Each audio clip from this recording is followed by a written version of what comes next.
হযরত আব্দুল্লাহ ইবনে আব্বাস রাদিয়াল্লাহু তাআলা বলেন, আমি কসম খেয়ে বলি, আব্দুল্লাহ বলেন আমি কসম খেয়ে বলি, কোন মানুষ যদি প্রতিদিন 300 বার করে জিকির করতে পারে, সে না জিক্রে কাসির ওয়ালা হয়ে হাসরের ময়দানে উঠবে।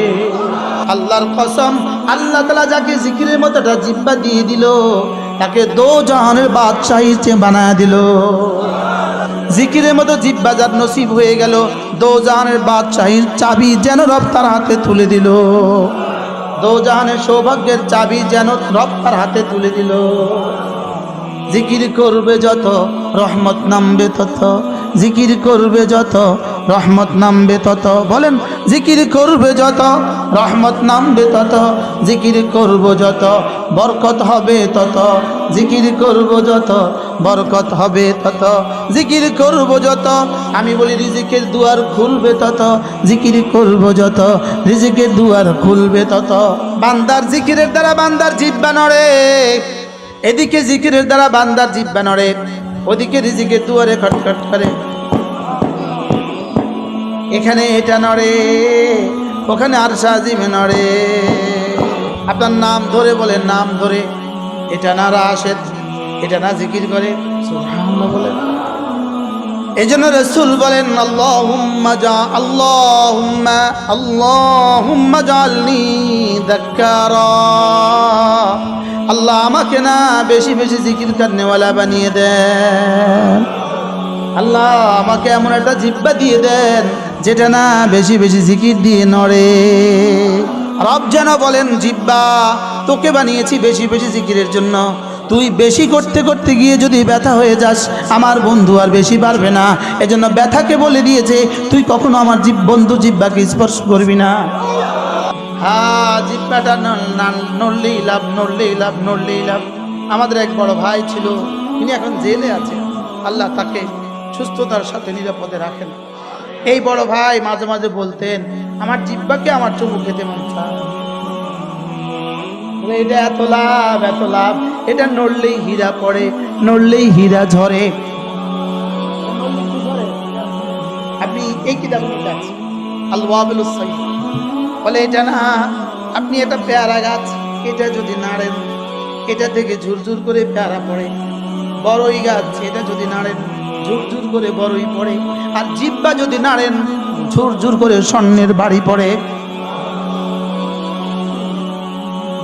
স্বর্ণের গাছ নড়ে, হীরার গাছ লাগে, এটা হীরা ঝুরঝুর করে হীরা পড়ে।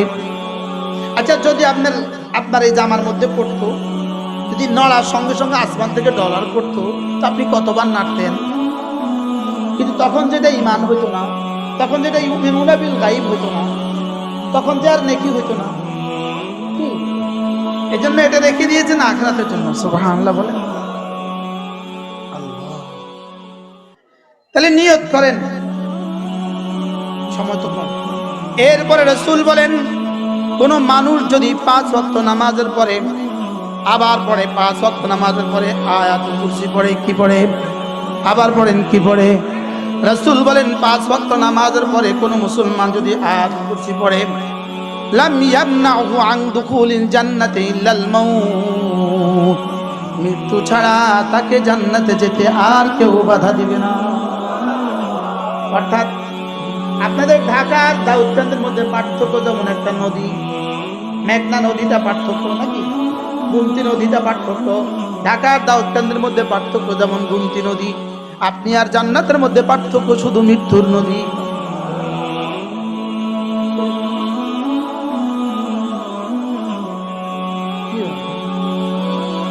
من قرأ آية الكرسي في دبر المكتوبات لم يمنعه عن دخول الجنة إلا الموت। আল্লাহ নবী বলেন যে 5 ওয়াক্ত নামাজের পরে আয়াতুল কুরসি পড়বে, জান্নাতে যেতে মৃত্যু ছাড়া তাকে আর কেউ বাধা দিবে না। এরপরে রাসূল বলেন, কোন মানুষ যদি ফজরের নামাজের পরে আর মাগরিবের পরে 3 বার সূরা ইখলাস পড়ে, 3 বার সূরা ফালাক পড়ে, 3 বার সূরা নাস পড়ে, এই 3টা সূরা কয়বার পড়ে? বলেন কয়বার? কি কি? সূরা ইখলাস কয়বার? সূরা ফালাক কয়বার? সূরা নাস কয়বার? রাসূল বলেন, তাজসিকা মিন কুল্লি শাই, আমি নবী কথা দিলাম তোমার আর কিছু লাগবে না, এই 3টা সূরা তোমার জন্য যথেষ্ট হয়ে গেল। যেই নামাজি পাঠ করিবে 3 বার 3 বার 3 কুল, সকাল সন্ধ্যায় পাঠ করিলে যথেষ্ট হবে 2 কুল। কি বললে বলেন? 3 কুল, বলেন 3 কুল যথেষ্ট হবে 2। পরেরটাকে আপনাদের ক পড়েন, আগেরটাকে আমাদের কফ পড়েন। আমাদের কফ তো আপনাদের ক, আমাদের কফ আপনাদের কি ক, আপনাদের কুল আমাদের কুল আপনাদের কুল। যেই নামাজি পাঠ করিবে 3 বার 3 বার 3 কুল, যেই নামাজি পাঠ করিবে 3 বার 3 বার 3 কুল, সকাল সন্ধ্যায় পাঠ করিলে যথেষ্ট হবে 2 কুল। সুবহানাল্লাহ। করবো তো আজ থেকে ইনশাআল্লাহ, নিয়ত পাক্কা ইনশাআল্লাহ, আল্লাহ তৌফিক দান। এরপরে আল্লাহর নবী বলেন, কোন মানুষ যদি 5 ওয়াক্ত নামাজ পড়ে একটা কালিমা 10 বার পড়ে, কয়বার? রাসূল বলেন 4টা গোলাম আজাদের নেকি দান করবে। কয়টা? কয়বার? 10 বার পড়লে 4টা গোলাম আজাদের নেকি। আল্লাহর নবী বলেন 5 নামাজের পরে যে এই কালিমাটা 10 বার করে পড়বে, তাকে আল্লাহ তাআলা 4টা গোলাম আজাদের নেকি দান করবে। কয়টা গোলাম আজাদের নেকি? এবার জিজ্ঞেস করেন, হুজুর 4টা গোলাম আজাদের নেকি দিয়ে কি কি পাওয়া যাবে? একজনও জিজ্ঞান, 4টা গোলাম আজাদের নেকি দিয়ে কি কি পাওয়া যাবে? $100 দিয়ে কি কি পাওয়া যায়? বাংলাদেশে $100 দিয়ে 4 কিলো ইলিশ মাছ পাওয়া যায় না। আর বুঝেন নাই কথা, $100 দিয়ে 4 কিলো চিংড়ি মাছ পাওয়া যায় না। এখন প্রশ্ন, হুজুর 4টা গোলাম আজাদের নেকি দিয়ে কি কি পাওয়া যাবে? উত্তর, আমি যেন বললাম, ইয়া রাসূলুল্লাহ 4টা গোলাম আজাদের নেকি দিয়ে কি কি পাওয়া যাবে? রাসূল যেন বলেন, জিবরিল বলো তো দেখি 4টা গোলাম আজাদের নেকি দিয়ে কি কি পাওয়া যাবে? জিবরিল বলেন, ইয়া রাসূলুল্লাহ 4টা গোলাম আজাদের নেকি আমি শুধু এদ্দুর জানি, আপনাকে বলে দিয়েছে এদ্দুর বলে দিতে, এর বাইরে আমি কিছু জানি না, রব ছাড়া কেউ জানে না। আমার কাছে তো মনে হলো 4টা গোলাম আজাদ আর কদ্দুর, লেকিন 4টা গোলাম আজাদের নেকি নয়, একটা হাসানা।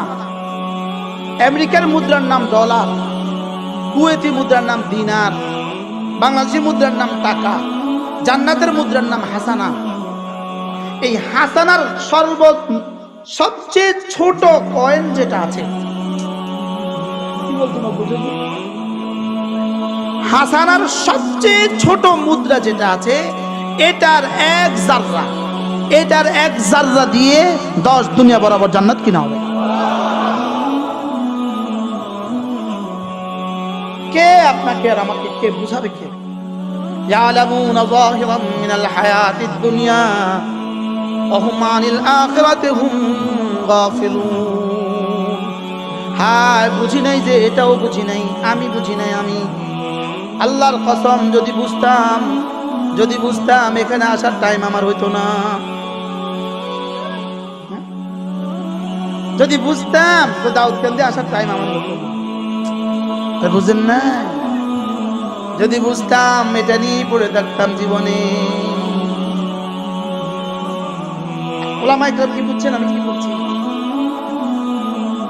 1 হাসানা, মান জাআ বিল হাসানা ফালাহু খায়রুম মিনহা ওয়া হুম মিন ফাজাইন ইয়াওমাইযিন আমিনুন ওয়া মান জাআ বিস সাইয়্যা ফাকুব্বাত ওয়ুজুহুহুম ফিন্নার হাল তুজজাউনা ইল্লা মা কুনতুম তা'মালুন। 1 হাসানা নিয়ে যদি, আল্লাহর কসম, একটা হাসানা নিয়ে যদি কেউ কবরে যায়, সে নিশ্চিত 10 দুনিয়া বরাবর জান্নাতের মালিক। নিশ্চিত, নিশ্চিত, আরে নিশ্চিত, নিশ্চিত। কয় দুনিয়া বরাবর? আগেই বলছি, মালিকের কাছে 10-এর নিচে কোনো অঙ্ক নাই। 10-এর নিচে কি নাই? এজন্য 10 দুনিয়ার নিচে কোনো জান্নাত নাই।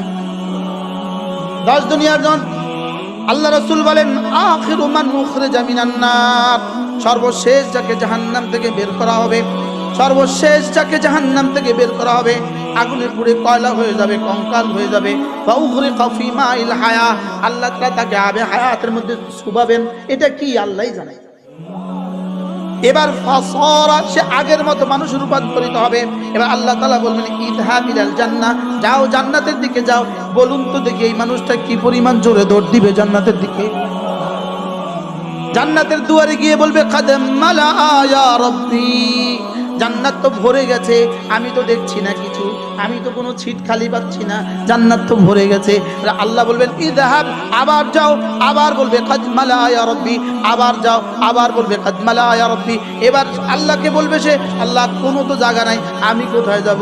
আল্লাহ তাআলা হাসবেন, হেসে বলবেন তোমার জন্যই বলেছি 10 দুনিয়া বরাবর জান্নাত।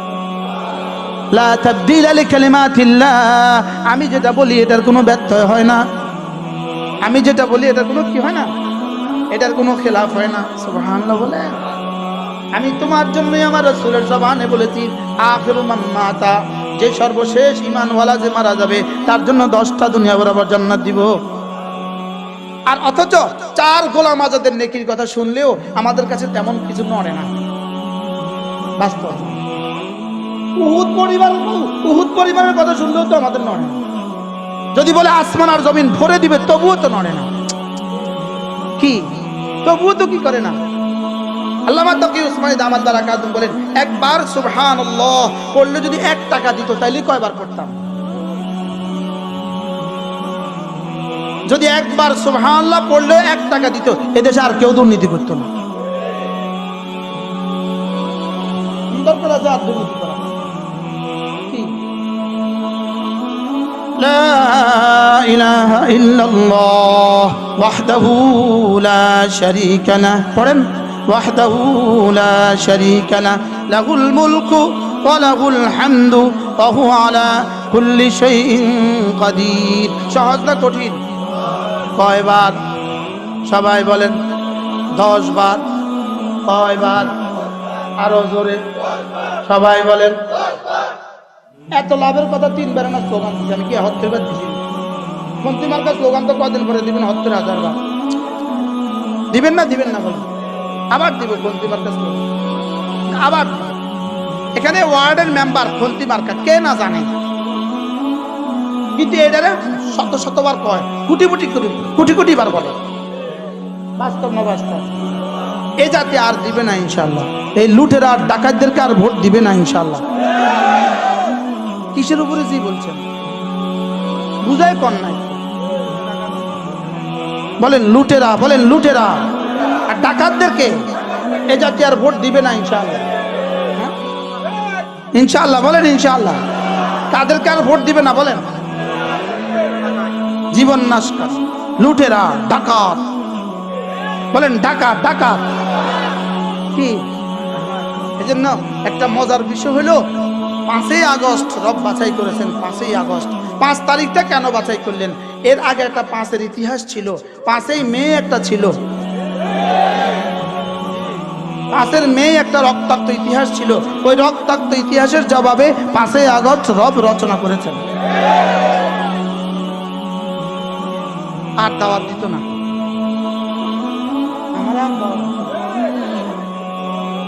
কি বাকি প্রশ্ন? হুজুর আগস্টটা বাছাই করলো কি লিগা? প্রশ্ন আগস্টটা বাছাই করলো কি লিগা? যেহেতু 75-এ একটা আগস্ট আছিল। কি এই আগস্ট আর আগস্ট দেখছেন? বুঝে না আগস্ট আর কি? আল্লামা শাহ আতাউল্লাহ বুখারী রাহমাহুল্লাহ তাআলা বিশ্ববিখ্যাত মানুষ ছিলেন। তিনি এক ঐতিহাসিক কথা বলেছেন। তিনি বলেন যে আমি হাজারো সাফহাত পড়েছি, হাজার কিতাব আমি পড়েছি, সারা পৃথিবী আমি দেখেছি, আমি কোথাও দুটো জিনিস দেখি নাই। 1 নাম্বার আল্লাহ রাস্তায় দান করে কাউকে আমি ভিক্ষা করতে দেখি নাই। 2 নাম্বার জুলুম করে কেউ টিকে গেছে এমন কাউকে আমি দেখি নাই। কি শুনলেন বলেন? কেউ মাদ্রাসায় জায়গা দিয়ে বলেন তার প্রজন্ম ফকির হয়ে গেছে এমনটি কেউ দেখে নাই। মাদ্রাসায় টাকা দিয়ে তার প্রজন্ম গরিব হয়ে গেছে এমনটি পৃথিবীতে কেউ কি করে নাই, দেখে নাই। আর জুলুম করে কেউ বেঁচে গেছে এমনটি পৃথিবীতে কেউ দেখে নাই। কথা কি বুঝে আসছে? কোনটা কোনটা ঠিক কর, কোনটা কোনটা? আগেরটা কর না, হরেরটা কর না। মাদ্রাসায় দান করে, মসজিদে দান করে, আল্লাহ রাস্তা দান করে, কেউ ফকির হয় নাই, 2 নাম্বার জুলুম করে কেউ বাঁচে নাই। হ্যাঁ, জুলুমকারী মরছে।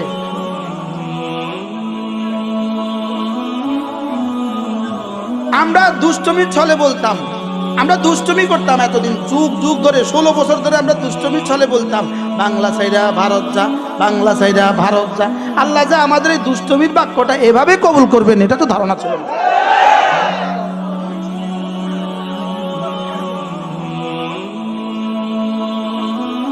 এটা কিভাবে একটা বাক করে এভাবে আল্লাহ কবুল করলো? তলফি তলফা সব, পেটের বাচ্চা সহ চলে গেছে।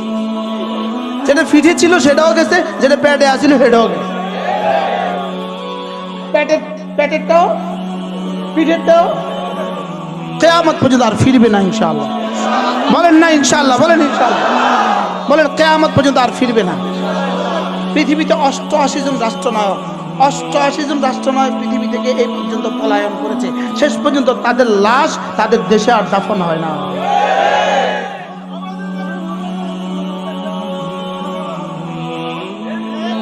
এদের জানাজাও আর এদেশে হবে না। বলেন ইনশাআল্লাহ, বলেন ইনশাআল্লাহ, এদের জানাজাও এদেশে কি। এজন্য নতুন করে যদি কেউ মনে করেন মৌলবাদীদের সাথে আমাদের কোনো সম্পর্ক নাই, ধর্মান্ধদের সাথে আমাদের কোনো সম্পর্ক নাই, ধর্মের সাথে আমাদের কোনো সম্পর্ক নাই, আপনারা আবার সেই পুরো ওই ভুল আর করবেন না। এখন থেকে বলতে হবে ওলামায়ে কেরাম তোমাদের ছাড়া আমাদের আর কোনো বাঁচার রাস্তা না। কি বলতে হবে বলেন?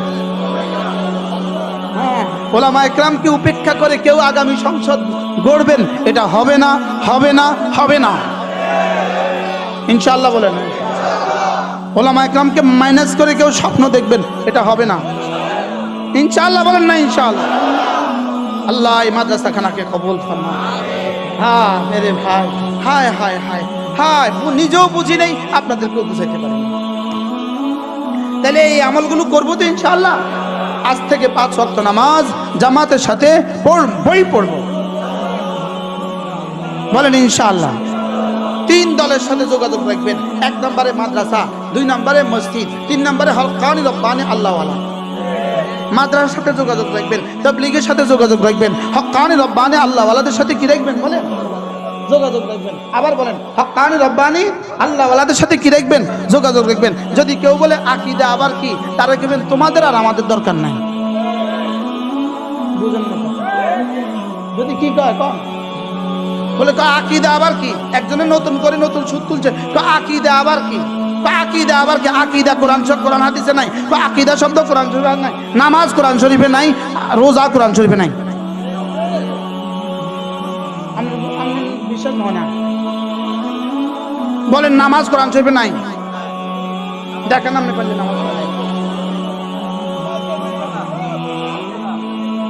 নামাজ কোরআন শরীফে নাই, সালাত আছে, রোজা কোরআন শরীফে নাই, সিয়াম আছে। কি বলছি বলেন? ঠিক আকীদা কোরআন শরীফে নাই, লেকিন ঈমান আছে। কেমনে বুঝাইবো? কে কারে বুঝাইব? কি বলেন? আকীদার প্রশ্নে আপোষ নাই, আমলের প্রশ্নে আপোষ নাই, তাসাউফের প্রশ্নে আপোষ নাই ইনশাআল্লাহ। বলেন ইনশাআল্লাহ। আমরা এই 3টার সাথে আছি। যারা আমল আকীদা ঠিক, বলেন আমল ঠিক, আমল ঠিক, দিল ঠিক, এই 3 প্রশ্নের সাথে আমাদের কোনো আপোষ নেই। কি কি কি কি? আকীদা ঠিক, বলেন আমল ঠিক, দিল ঠিক, আকীদা ঠিক, আমল ঠিক, দিল ঠিক, এই 3টার বিকল্প কিছু এই দেশের জন্য আর হবে না। বলেন না ইনশাআল্লাহ। আল্লাহ তৌফিক দান করেন। সুবহানাল্লাহি বিহামদিহি, সুবহানাকাল্লাহুম্মা বিহামদিক, আশহাদু আল্লা ইলাহা ইল্লা আনতা, আস্তাগফিরুকা ওয়া আতুবু ইলাইক। এখানে ছোট্ট একটা মসজিদ, এতগুলো মানুষের জায়গা হবে না।